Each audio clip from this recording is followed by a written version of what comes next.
আমাদের জীবনে আমরা কত না খেলা খেলি, কত না স্বপ্ন দেখি। এই স্বপ্নগুলো আমরা যারা শূন্য পকেটে আসি তারা কিন্তু প্রতিনিয়ত লড়াইয়ের ময়দানে লড়াই করে যায়। আর যারা টেকনিক এবং পয়সাওয়ালা টেকনিক অবলম্বন করে ব্যবসা করে যায় চিরজীবন। আর এতে ধোঁকা খায় সাধারণ হতদরিদ্র মানুষগুলি।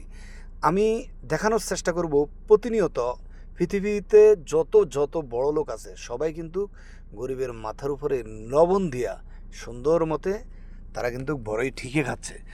এই যে যুদ্ধ চতুর্দিকে লেগে আছে, কখনো কি দেখেছেন যে কোনো বাজারে, কোনো মার্কেটে কোনো কিছু খাবারের অভাব? সব কিছু পাবেন এই দুনিয়াতে, শুধুমাত্র থাকতে হবে আপনার অর্থনীতির প্রভাব। এই মানুষগুলো, গরিব অসহায় মানুষগুলো যারা যারা দিনে এনে দিনে খায়, তাদেরকে চিরজীবন এই যে অর্থ সম্পদশালীরা চিরজীবন চিবিয়ে চিবিয়ে চিবিয়ে চিবিয়ে তাদেরকে খেয়েছে। সামনের জীবনগুলিতে তারা কিন্তু খাবে। যুদ্ধ যে লাগতেছে, যুদ্ধ কিন্তু অনর্থক হয় না। যুদ্ধ হবার পিছনে গরিবেরা আরও গরিব হয়ে যাবে আর ধনীরা আরও ধনী হবে। তাতে ধনীদের কোনো কিছুই যায় আসবে না।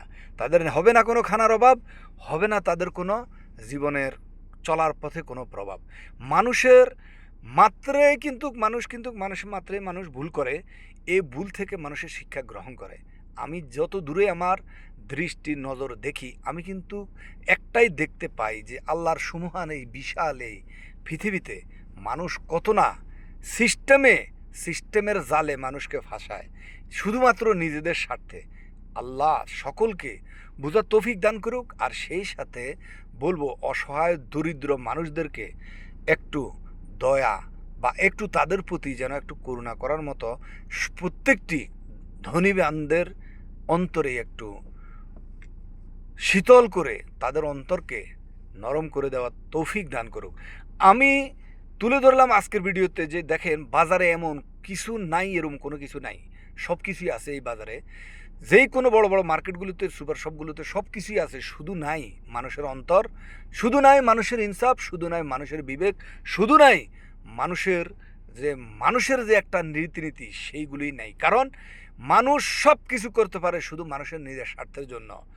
মানুষ মানুষকে মারতে পারে, মানুষ মানুষকে ক্ষতির মুখে পালতে পারে, মানুষ মানুষকে জীবন ভর শাসাতে পারে, মানুষ মানুষের ক্ষতি জীবন ভরই করতে পারে। শুধুমাত্র নিজেরা খেয়ে দিয়ে কীভাবে বাঁচবে, নিজেরা খেয়ে দিয়ে কীভাবে জীবনযাপন সুন্দরভাবেই করবে, এর জন্য বিনিময়ে সে যুদ্ধের ময়দানে, যুদ্ধের মাঠে যুদ্ধ লাগিয়ে দেওয়ার জন্য প্রস্তুত হলেও তাদের কিছু, বা ওরকম পরিস্থিতি তৈরি হলেও তাদের কিছু যায় আসে না।